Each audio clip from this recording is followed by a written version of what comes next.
Pues bien, vamos a seguir platicando acerca de este libro, lo que hay detrás de este libro. Y hay una persona que tiene que ver también mucho con el trabajo que está detrás, que es Sandra Rosas. Bueno, yo quisiera presentar a Sandra. Ella es una maestra en literatura de la Universidad Libre de Berlín, aunque es mexicana, es de aquí, de hecho aquí nació en el Villa Cuauhtémoc. Ella tiene 12 años viviendo en Europa, pero siempre se ha volteado a ver los temas que le interesan de nuestro país, y en este caso desde el 2014 ya está involucrada en el tema, ¿no? Pero también ella tiene experiencias desde Berlín, cómo se ha vivido, supongo, ¿no? La cosa de Ayotzinapa. También quiero decir que a partir de la segunda parte que estamos realizando del libro, ella es parte activa como reportera de este tema, y se ha metido de cabeza a Guerrero con nosotros. Ha ido a la montaña, ha ido a Ayotzinapa, ha ido a un montón de lados que a mí me sorprende, porque se necesita mucha valentía para hacer eso, pero ya lo tiene, ¿no? Entonces ese es el contexto en que Sandra Rosas se mueve en esta cosa del reporte. Ahora sí que la dejamos. Bueno, gracias por la invitación. Y sí, efectivamente yo nací en este pueblo. Bueno, para mí yo me empiezo a relacionar con el libro, ¿no? A través de Miguel, y ahora estaba pensando, ahora que preguntabas, es que era una mezcla de angustia, emoción, lo que yo vivía, porque Miguel iba escribiendo, ¿no? Y entonces me empezaba a hablar, por supuesto, de lo que escribía, pero además me mandaba los textos completos, y siempre me decía, lee y borra, pero además, bueno, estábamos con la diferencia de horario, ¿no? Que son 7 horas, entonces, imagínate, me tocaba a las 12 de la noche, y yo estaba con la angustia, porque a mí se me olvidaba, allá no son las 12, y entonces pensaba, Dios mío, este hombre que está haciendo, igual me están espiando, ¿no? Son las 12 de la noche, qué miedo, ¿no? Y me asomaba a la ventana y pensaba, pues qué lejos estoy de México, ¿no? Entonces desde ahí yo empecé a vivir, o sea, literalmente con el texto, no solo de contar, sino yo iba leyendo el texto, y entonces pensaba, esto es información bastante peligrosa, ¿no? Y sí tenía mucho miedo, o sea, tenía mucho miedo por su vida, pero también pensaba, es que eso se tiene que contar, ¿no? Eso se tiene que contar, y tenía pues me daba tristeza lo que estaba pasando en México. Volvía de nuevo con la Ayotzinapa. Para mí ya desde Berlín se comprobaba que la impunidad en la que vive México, ¿no? O sea, en la que viven los mexicanos, en la que vivían los mexicanos, porque seguramente sabrás que de todos los delitos que se cometen, ¿no? El 93% de los delitos quedan impunes, de los delitos que se llevan a los tribunales. Y entonces de pronto el Ayotzinapa era para mí, no lo puedo creer que esto esté pasando, y además con estudiantes, ¿no? Soy una persona que crecí en la universidad, entonces a mí me pega mucho eso, ¿no? Pero vengo de un pueblo, entonces eso era como me pegaba mucho. Pero también quería venir, ¿no? Y ahí es donde viene la parte de trabajar con Miguel, porque Miguel me invita, yo quería venir a México, yo vengo a visitar a mi familia, pero para mí era toda una oportunidad de trabajo, venir, ser parte pues ya no del proceso de escritura del libro, ¿no? Que había sido estar en Berlín, sino las presentaciones, ¿no? Y cuando Miguel me invita, para mí es una gran oportunidad que dije, no me la quiero perder. Y claro, en Alemania se ve este caso como increíble, o sea, sí se sabe, bueno, la verdad, mucho más acerca del libro, sin embargo se sigue viendo como, no podemos creer, o sea, en Berlín, en Alemania, por supuesto que también hay corrupción, ¿no? Pero resulta que, no sé, encuentras a 2 funcionarios corruptos, y tal vez a los 2 años va a salir que se descubre todo, y los van a destituir de sus funciones. Sí pagan, allá sí. Pero acá de pronto los sigues viendo allí, o solamente los cambian de ciudad, ¿no? O peor todavía, escalan más del puesto de donde estaba. Exactamente, ¿no? Entonces ya no pasas de la angustia al enojo, ya no sabes, ¿no? cómo leer esto, ¿no? Bueno, entonces vengo a las presentaciones, me comienzo a meter a Guerrero. Ya en el 2014 había estado en Guerrero, habíamos estado en la montaña, había sido una visita totalmente diferente, ¿no? Y esta vez, bueno, me tocó ir a Ayotzinapa. Para mí, mira, yo me siento entre 2 mundos, ¿no? estoy entre México y Alemania, y de verdad es que despego en México y de inmediato es otro mundo, y desde el hecho de que tengo ya que preocuparme por mi bolsa, mis cosas, que lo tengo que tener aquí, ¿sabes? Es como si de verdad cambiara un chip, y lo tengo que hacer, y esto es para mí casi violento. Pero pues es mi país, es mi país, y me siento parte, gracias a este libro, también parte de este proceso histórico, ¿no? Y eso me hace sentir muy viva, aunque siempre vivo con miedo. Fui a Guerrero con miedo, regresé con miedo, y está aquí, el miedo está en mi corazón todo el tiempo. Dentro de esta etapa, bueno, te toca primero conocerla, digamos, a distancia a través de los mensajes. Después ya vienes. ¿Qué tanto cambia tu percepción, ya que vas conociendo en carne propia lo que se está documentando? Y en algún momento tuviste más miedo estando aquí que allá, o a veces por la distancia, como no tienes, a veces la imaginación vuela más y te imaginabas algo más grande, y cuando vienes no es tan grande, o te pasó diferente. Fíjate que es buena pregunta, porque hace rato te contaba que Miguel me mandaba los textos y los leía en la noche, y yo me imaginaba en cualquier momento, no decía, borra, no sé, en cualquier momento van a tocar, voy a escuchar que se abren las puertas, versión película, y no sé, van a secuestrar. De pronto llego aquí, nos empezamos a mover de manera normal, ¿no? O sea, parecía que no había nada, ¿no? Yo empezaba a publicar mis crónicas, ¿no? En el periódico, y parecía que te podías, o sea, parece, ¿no? Y eso es una cosa que aterra si lo piensas bien, que te puedes mover y puedes hablar de lo que tú quieras, ¿no?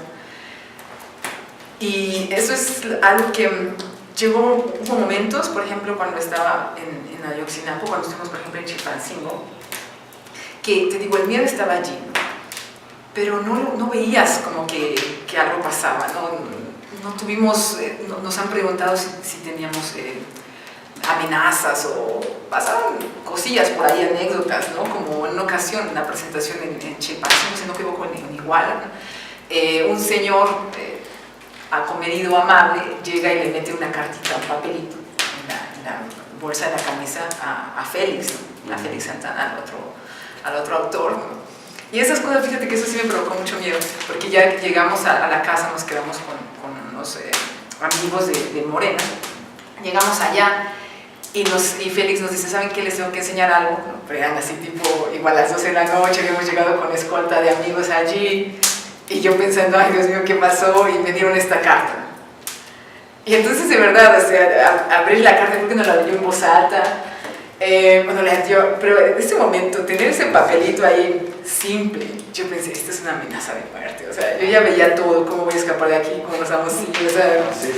Así total, ¿no? Y bueno, sí daban más información, ¿no? O sea, cosas que o quedaban claras o se confirmaban, ¿no? Pero esos detalles, ¿no? Nos pasaron, ¿no? Pero ¿y la carta que sí era amenaza de muerte o no? No, la carta no era amenaza de muerte, no, pero la carta incluso era como, oigan, pónganse a escribir esto porque nosotros tenemos más información, no la daban allí. Pero esos detalles, te digo, sencillos, ¿no?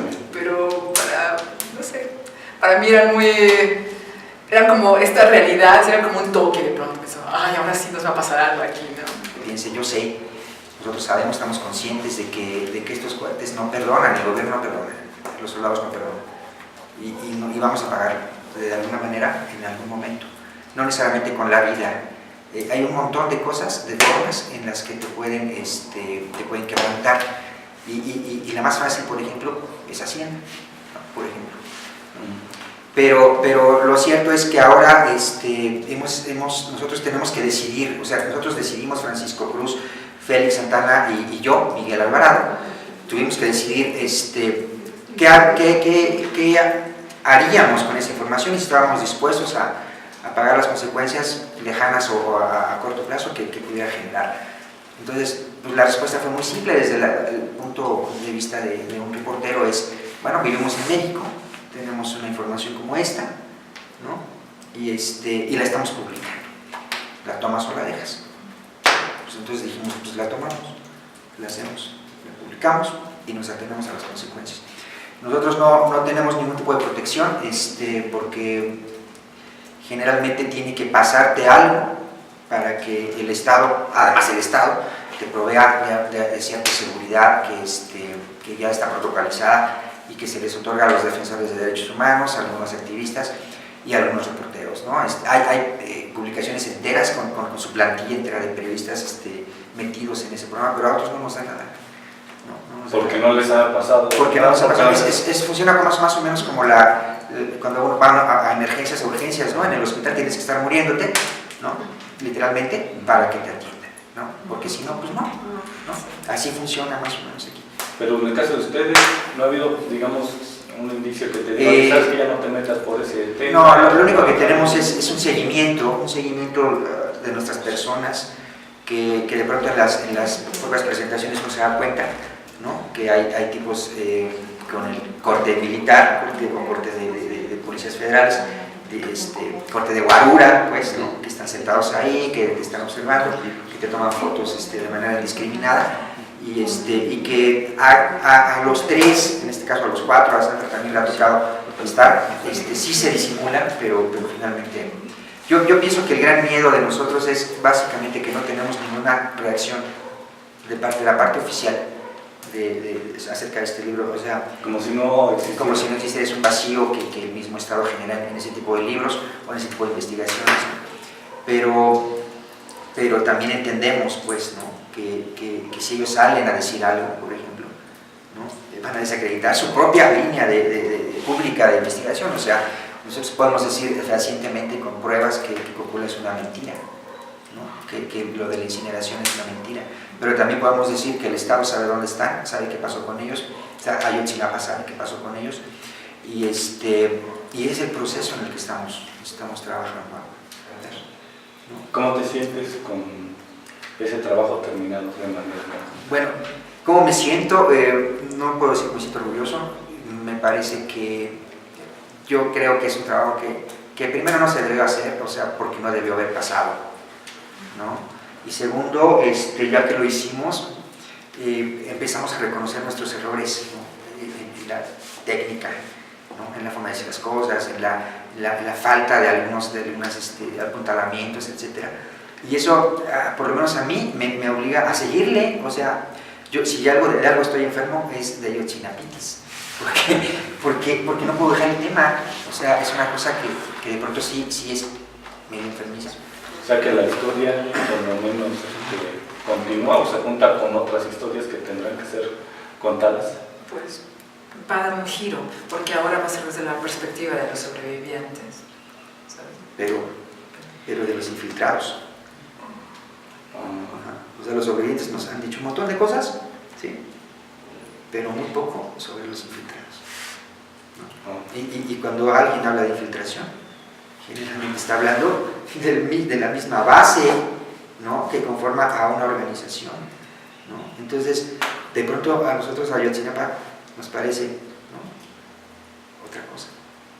Pero no Ayotzinapa, o sea, no los chicos en términos totales, sino algunos, ¿no? ¿Quiénes son esos algunos?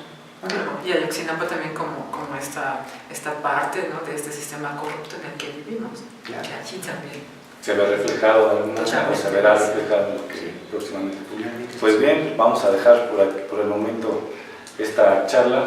Muchas gracias nuevamente por acompañarnos. No dejen de buscar el libro cuando lo encuentren, cómprenlo. Está muy recomendado. Así es que continúen con más aquí en Prensa Universitaria UAR.